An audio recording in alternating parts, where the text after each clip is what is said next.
할렐루야. 네. 오늘 참 좋은 날입니다. 하나님은 이 세상의 그 무엇보다 우리가 드리는 예배를 가장 기뻐하십니다. 이 시간 하나님께는 영광이요 또한 기쁨이요 우리 모두에게는 하나님의 은혜와 은총을 충만히 받아서 한 주간도 우리의 일상 속에서 하나님의 나라를 침노하고 그 나라의 복을 누리며 많은 사람들에게 그 복을 나누는 축복의 통로로서의 삶을 살아가는 우리 모두가 되기를 주의 이름으로 축원합니다. 영국의 경운주의 철학자 프란시스 베이컨은 사람을 크게 세 종류의 사람으로 분류한 바가 있습니다. 첫 번째는 거미형 사람입니다. 두 번째는 개미형 사람이고 세 번째는 꿀벌형 사람이 있다라고 그는 세 종류의 사람을 나누는데요. 무엇보다도 이 중에 없어야 할 사람, 있어서는 안 될 사람을 거미형 사람으로 분류했습니다. 이 거미는 우리가 잘 알다시피 거미줄을 쳐놓고 오가는 곤충들이 딱 걸리면은 먹잇감으로 삼는 거죠. 그래서 이 세상에 살면서 함정을 만들어 놓고 사람들을 미혹해서 그의 함정에 빠지면 그 속임수에 넘어가면 그 사람을 그것을 훔쳐가고 빼앗아가고 또 때로는 강도질하는 그런 사람이 바로 이 거미형 사람. 이런 사람은 이 사회에 없어져야 된다. 이런 사람이 많을수록 그 세상은 험난한 세상이다. 뭐 그렇게 이야기한 바가 있습니다. 두 번째로 개미형 사람입니다. 우리가 생각하기에 개미형 사람은 부지런하고 뭔가 좋은 이미지를 갖는 게 아닌가 하는 생각을 가져볼 수 있는데 이 베이컨은 이 개미형 사람은 있어도 좋고 없어도 좋을 사람이다 라고 이야기한 바가 있습니다. 그러니까 있으나 마나한 사람이라는 거예요. 외행부하니 개미는 부지런하고 단결심도 강하고 또 강하지만 어디까지나 자기들끼리만 잘 뭉친다는 겁니다. 따라서 베이컨은 개미와 같은 사람을 개인주의 인간이다 라고 지적한 바가 있습니다. 이런 개인주의적인 인간이 많으면 많을수록 사회에서 크게 있으나 마나한 존재다 그렇게 또 분류한 바가 있어요. 그런가 하면은 꼭 필요한 사람이 있는데 그것이 바로 꿀벌형 사람이다. 꿀벌은 조직력도 강하고 부지런합니다. 또 열심히 꿀을 만들어서 자기들도 먹지만 대부분 주는 삶을 산다는 겁니다. 베이컨은 이 꿀벌들이 그들의 활동을 통해서 꽃들이 또한 열매를 맺는 과정으로 이어지고 또 그런 과정 속에서 꿀을 많은 사람들에게 또 공급하기 때문에 이 꿀벌형 사람들이 참으로 필요하다. 이 사회에 꿀벌형 같은 사람이 많으면 많을수록 이 사회가 더없이 살기 좋은 사회가 된다라고 이야기하면서 꿀벌형의 형태의 사람을 강조한 바가 있습니다. 하나님은 우리 모두가 하나님의 나라의 백성으로서 이 꿀벌형의 사람, 하나님 나라에 있어서의 꿀벌형의 성도들이 다 되기를 주님은 원하고 있습니다. 꿀벌형의 사람, 이게 바로 하나님 나라에서 꼭 필요한 사람이라는 거죠. 자, 그런데 예수님께서는 이 꿀벌형의 사람을 이렇게 세우기 위해서 특별히 12제자들을 세우게 되어지는데요. 이 12제자들의 이 사람들이 오늘날 이 현대적인 의미에서 이 12명의 제자들의 어떤 사람인가 하는 심리 테스트와 지급 검사를 컴퓨터에 모아서 결과를 뽑아낸 그런 경영 상담소에서 이 12제자들의 그 속성을 이야기하면서 이 사람들은 어떤 사람들이었고 이 사람들이 오늘날 이 경영 상담소의 관점에서 어떤 사람인가 하는 평가서가 나온 바가 있습니다. 그 평가서에는 이런 결론이 나옵니다. 나사렛 목공소 요셉의 아들 예수 기하. 기하가 의뢰한 12명의 이력서를 검토하고 심리 테스트와 직업 검사를 모아 컴퓨터에 넣은 결과를 뽑았습니다. 요약하자면 그들은 기하가 계획하는 새 단체의 간부사원으로 자격 미달입니다. 학력이 너무 낮고 경험이 부족합니다. 또 그들은 단체 개념이 없고 협조 정신이 약하며 경영 관리자로서의 적합하지가 않습니다 하면서 12명의 제자들을 한 명 한 명에 대한 평가서를 내린 바가 있어요. 거기에는 시몬 베드로는 정서적으로 안정성이 결여되어 있고 성격이 너무 과격합니다. 그리고 안드레는 무능력자이며 남을 지도할 만한 사람이 못 됩니다. 그리고 세베대의 아들 야고보와 요한 형제는 회사의 이익을 제쳐놓고 개인의 이익을 추구할 사람들입니다. 그리고 도마는 매사에 부정적인 데다가 질문만 많고 추진력이 없습니다. 마태는 자기 이익을 위해서라면 무슨 짓도 할 수 있는 사람입니다. 알페의 아들 야고보와 다데오, 이 두 사람은 사회혁명을 노리는 과격한 불온 사상에 감염되어 있기 때문에 기아가 생각하는 옹졸한 집단에는 해로울 것입니다.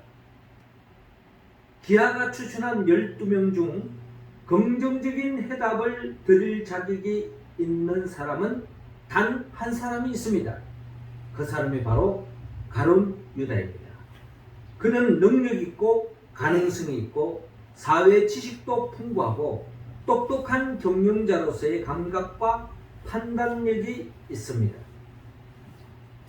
사교적이고 상류 권력층과 접촉할 수 있는 유일한 인물입니다.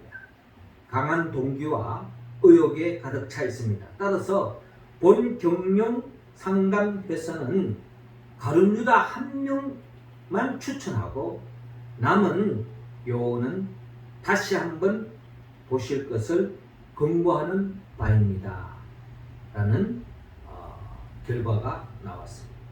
그러니까 현대 경영학적 관점에서 상담소에서 이런 예수님의 12제자를 바라보는 관점이에요. 근데 여러분 우리가 잘 아는 결과는 어떻게 됐습니까? 한마디로 부족하고 뭔가 좀 모자란 듯한 그런 11명의 제자, 그들을 통해서 이 땅에 하나님의 나라가 시작되어졌고 하나님의 나라가 전파되어졌고 유일하게 가능성 있는 가룟 유다는 결국 예수님을 배반하고 부인하고 제 갈 길로 가고 만 것을 우리가 볼 수가 있습니다. 자, 이런 관점에서 볼 때에 우리는 어떤 분류에 속할 것인가? 주님은 우리 모두가 꿀벌과 같은 사람으로서, 성경에 말하면 축복의 통로로서 많은 사람들에게 유익을 주고 또 내 자신이 하나님의 복을 받을 뿐만 아니라 나로 인하여 내 주위의 많은 사람들에게 하나님의 나라를 전파하는 축복의 통로로서의 하나님 나라의 일꾼으로 우리 모두가 세움받기를 원합니다. 그러기 위해서는 인간적인 조건보다는 하나님의 관점에서, 하나님 나라의 관점에서, 예수님의 관점에서 어떤 사람이 하나님 나라의 일꾼으로 세움받고 쓰임을 받느냐, 우리는 성경을 통하여서 우리 한번 헤아려 보기를 원합니다. 하나님은 우리 모두가 하나님 나라의 일꾼으로서 정말 꼭 필요한 일꾼이 되기 위해서는 먼저 오늘 본문 1절을 통하여 35절을 통하여 천국을 구하는 사람이 되라고 말씀하고 있습니다.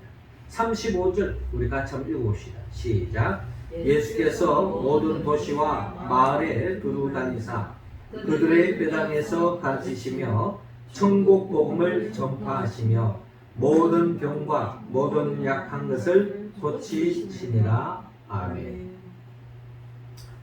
자, 오늘 본문 마태복음 9장 35절을 보니까 예수님께서 모든 도시와 마을에 두루 다니사 그들의 회당에서 가르치시며 천국 복음을 전파하시며 모든 병과 모든 약한 것을 고치시니라 라고 말씀하고 있습니다.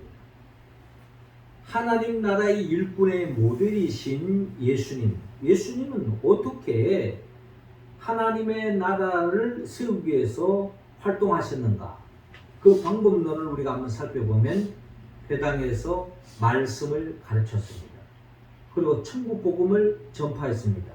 그리고 모든 병과 모든 약한 것을 고치는 일에 힘쓰신 예수님을 바라볼 수 있습니다. 자, 이처럼 주님이 가르치고 전파하고 고치는 이런 사역을 통해서 주님이 지향하는 것은 바로 하나님의 나라라는 겁니다. 한마디로 천국을 꿈꿨던 거죠. 이 땅에 천국이 이루어지기를, 천국이 세워지기를, 하나님의 나라가 세워지기를, 하나님의 나라가 전파되기를 갈망했던 것입니다. 우리가 잘 아는 마태복음 3장 2절에도 세례 요한의 그 복음의 핵심은 회개하라 천국이 가까이 왔느니라 라고 말하며 천국을 지향하고 있습니다. 예수님도 마태복음 4장 17절에 이때부터 예수께서 비로소 전파하여 이르시되 회개하라 천국이 가까이 왔느니라 라고 말씀합니다. 세례 요한, 어떻게 보면 구약의 선지자들이 마지막 종착점이라고 할 수 있는 세례 요한의 결론도 천국, 하나님의 나라였어요. 예수님도 그 바톤을 이어받아서 예수님이 펼치고자 했던 것도 바로 천국, 하나님의 나라였던 것입니다. 그래서 예수님은 마태복음 5장 3절을 통하여 심령이 가난한 자는 복이 있나니 천국이 그들의 것임이라 라고 말씀하고 있습니다. 겸손한 자만이 하나님의 나라를 갈망하며 하나님의 나라를 추구한다는 것입니다. 그래서 마태복음 6장 9절 이하로 주님이 가르치신 그 기도를 우리가 유심히 살펴보면 그러므로 너희는 이렇게 기도하라. 하늘에 계신 우리 아버지여 이름이 거룩히 여김을 받으시오며 나라가 임하시오며 뜻이 하늘에서 이루어진 것 같이 땅에서도 이루어지이다 라고 기도하기를 원합니다. 이게 바로 하나님의 뜻이요 우리가 지향해야 할, 우리가 추구해야 할 바가 여기에 있다는 겁니다. 결론은 하나님의 나라, 천국이라는 거죠. 누가 하나님 나라의 일꾼이 되느냐?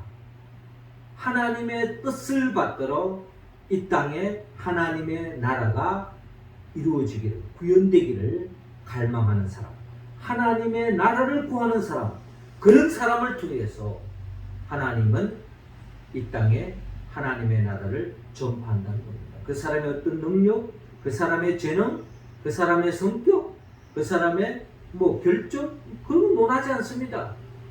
단지 그의 나라와 그의 의를 구하는 사람, 하나님의 나라를 지향하는 사람, 하나님은 그런 사람을 통하여 하나님의 일꾼으로 삼으시고 하나님의 나라를 확장하신다는 겁니다. 그래서 마태복음 6장 31절 이하를 보면 그러므로 염려하여 이르기를 무엇을 먹을까, 무엇을 마실까, 무엇을 입을까 하지 말라.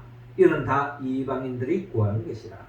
너희 하늘 아버지께서 이 모든 것이 너희에게 있어야 할 줄을 아시느니라. 그런즉 너희는 먼저 그의 나라와 그의 의를 구하라. 그리하면 이 모든 것을 너희에게 더하시리라. 그러므로 내일 일을 위하여 염려하지 말라. 내일 일은 내일 염려할 것이요 한 날의 괴로움은 그날로 족하니라 라고 주님께서 말씀하고 있습니다. 어떻게 보면 산상보훈의 결론이라고 말할 수 있어요. 한마디로 말해서 주님이 강조하는 것은 너희는 먼저 그의 나라와 그의 의를 구하라. 그리하면 이 모든 것을 너희에게 더하시리라. 많은 사람들은 무엇을 먹을까, 무엇을 마실까, 무엇을 입을까, 세상 염려, 근심, 걱정을 해결하기 위해서 이 세상에서 골똘 궁리를 하고 있습니다. 그러나 우리가 관심 가져야 할 것은 그의 나라와 그의 의, 하나님의 나라를 지향하고 하나님의 나라를 꿈꾸고 그 나라를 실현하기 위해서 힘쓰면 하나님께서는 우리의 삶에 필요한 그 모든 것을 채워주신다라고 주님은 성경을 통하여 우리에게 약속하고 있는 것입니다. 누가 하나님 나라의 일꾼입니까? 하나님의 뜻을 받들어 그의 나라, 하나님의 나라를 실현하고 그 나라를 구하는 사람, 하나님 그런 사람을 통하여 이 땅에 하나님의 나라가 세워지기를 원합니다. 우리 모두도 이 세상의 그 무엇보다 이 땅의 천국, 하나님의 뜻을 받들어 하나님의 나라가 실현될 수 있도록 거기에 관심을 갖고 거기에 힘쓰는 우리 모두가 되기를 주의 이름으로 축원합니다. 이어 두 번째로 오늘 본문 36절에 불쌍히 여기라고 말씀하고 있습니다. 36절 우리 같이 한번 읽어봅시다. 시작. 무리를 보시고 불쌍히 여기시니 이는 그들이 목자 없는 양과 같이 고생하며 기진함이라. 아멘. 자, 오늘 보면 36절을 보니까 무리를 보시고 불쌍히 여기시니 이는 그들이 목자 없는 양과 같이 고생하며 기진함이라 라고 말씀하고 있습니다. 예수님은 이 세상을 바라보며 이 세상 것에 주목하지 않고 이 세상 속에서 하나님의 나라를 실현하기 위해서 힘썼던 분입니다. 그 하나님의 나라를 실현하기 위하여 주님이 하신 일은 사람에게 관심을 가졌어요. 예수님은 사람을 바라볼 때 어떤 마음으로 사람을 바라보았느냐? 사람을 바라볼 때에 목자 없는 양과 같은 사람으로 주님은 사람을 바라보았다는 겁니다. 사람들을 바라볼 때 목자 없는 양과 같다는 거예요. 목자 없는 양은 어떤 존재이냐? 양은 우리가 잘 알다시피 다른 동물에 비해서 특별한 어떤 자기를 보호하는 그런 어떤 특징을 가지고 있죠. 뭐 뿔을 가졌다든지, 또 날카로운 이빨을 가졌다든지, 또 말처럼 토끼처럼 잽싸게 도망가서 위협에서 벗어난다든지, 이런 이빨이나 발톱도 없고 또 빨리 움직여서 도망가는 그런 것도 없어요. 그래서 양은요, 목자의 도움이 없이는 양은 스스로 존재하기가, 지탱하기가 참으로 힘든 것이 바로 양의 특징입니다. 웬만한 개도 있고요, 집을 나가면은 집을 찾아오는 경우도 많습니다. 근데 양들은 시력이 아주 나빠요. 그래서 집 밖으로 한 바퀴 나가면은 자기 집으로 우리로 찾아오는 것은 거의 불가능에 가까운 겁니다. 그럼에도 불구하고 이런 부족한 양들이지만 좋은 목자를 만나면은 결국에는 부족함이 없는 겁니다. 그래서 시편 기자 다윗도요, 여호와는 나의 목자시니 내게 부족함이 없다. 나는 양과 같은 존재지만 주님이 나의 목자가 되기 때문에 주님께서 나를 푸른 저장 쉴만한 물가로 인도해 주시고 사망의 험침한 골짜기로 두려워하지 않는 것은 주께서 나와 함께 하시고 결국에는 주님의 은혜로 내 자인이 넘치나이다 하는 그런 고백이 좋은 목자를 만난 양들의 고백이라는 겁니다. 이게 바로 다윗의 고백이었죠. 우리가 이 세상을 살아가면서 진정한 만족은 좋은 목자 대신, 참 목자 대신, 선한 목자 대신 주님이 우리의 목자가 되어 주실 때에 우리는 진정한 참된 평안과 기쁨과 행복을 누릴 수 있다는 겁니다. 그래서 주님은 이 세상에 많은 사람들을 바라볼 때에 이들이 바로 목자 없는 양과 같다. 우리가 보기에는 저 사람 권력이 있는데, 저 사람 돈이 있는데, 저 사람 건강한데, 저 사람 똑똑한데, 그러나 주님의 눈으로 보면은 다 목자 없는 양과 같이 보인다는 겁니다. 이 세상의 그 어떠한 인생도 우리가 보기에는 참 훌륭하게 보이고 똑똑하게 보이고 건강하게 보이고 잘 나가는 것이 보이지만 주님의 눈으로 보면은 결국에는 목자 없는 양처럼, 결국에는 악한 마귀의 사탄의 먹거리가 되는, 밥이 되는 존재로 불행한 인생을 살아갈 수밖에 없는 것이 이 땅의 모든 인생이라는 거예요. 모든 인생이 다 행복을 추구하고 있지만 죄의 올무에 걸려서 참된 행복을 누릴 수 없다는 거예요. 그래서 참 선한 목자 대신 양을 위하여 목숨까지 바치는 그 목자를 만나지 않으면은 참된 행복을 누릴 수 없다라는 것입니다. 그래서 주님은 우리 모두가 진정한 참 목자를 만날 때에 행복할 수 있다라고 성경을 통하여 우리는 고백할 수가 있습니다. 주님은 그 일을 감당하기 위하여 주님은 친히 이 땅에 추수할 일꾼으로 오셨고 또한 추수할 일꾼들을, 제자들을 불러서 이 일을 함께 하기를 원합니다.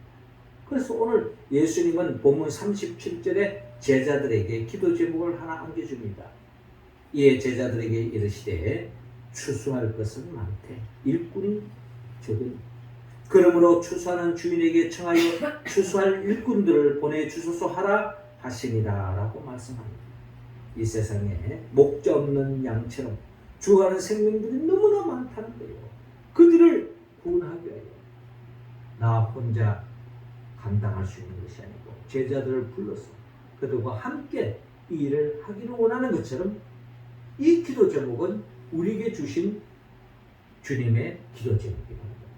우리 스스로가 추수할 일꾼이 되어지고 또한 주의 몸된 교회, 이 땅에 이 추수할 일꾼들이 많이 세워져서 이 땅에 하나님의 나라가 날로 전파되어서 살맛 나는 세상을 만들어가는 것, 이것이 우리를 향한 사명이요 하나님의 아임이라는 것입니다. 주님은 이 역사에 우리 모두가 참여하기를 원하고 있습니다. 이 역사에 참여해서 진정 하나님 나라의 일꾼으로 쓰임받는 우리 모두가 되기를 주님으로 축원합니다. 마지막 세 번째로 오늘 본문 마태복음 10장 1절을 통하여 권능을 받으라 라고 말씀합니다. 1절 우리 다 같이 읽겠습니다. 시작. 예수께서 그의 12 제자를 부르사 더러운 귀신을 쫓아내며 모든 병과 모든 약한 것을 고치는 권능을 주시니라. 아멘. 자, 오늘 마태복음 10장 1절을 보니까 예수께서 그의 12 제자를 부르사 더러운 귀신을 쫓아내며 모든 병과 모든 약한 것을 고치는 권능을 주시니라 라고 말씀하고 있습니다. 자, 예수님의 12 제자들, 그들이 하나님의 나라의 일꾼으로 쓰임받을 수 있던 것은 주님이 주시는 그 권능을 입었기 때문입니다. 기독교사를 저술한 역사가인 케니스 라토레스는 1세기의 초대교회를 기록하면서 아주 인상적인 글을 남겼습니다. 초대교회의 역사란 무엇인가?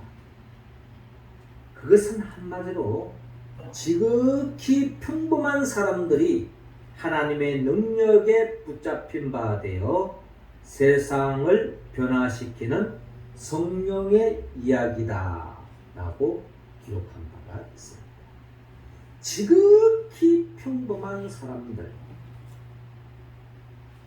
우리 주변에서 아무나 볼 수 있는, 그가 접할 수 있는 평범한 사람들, 그러나 그들에게는 하나님의 능력에 붙잡혀서 세상을 바꾸고 있는 삶의 이야기. 그들에게는 지식도 없었고, 그들에게는 프로그램도 없었고, 그들에게는 조직도 없었고, 그들에게는 후원도 없었고, 다만 성령님을 의지할 수밖에 없었다.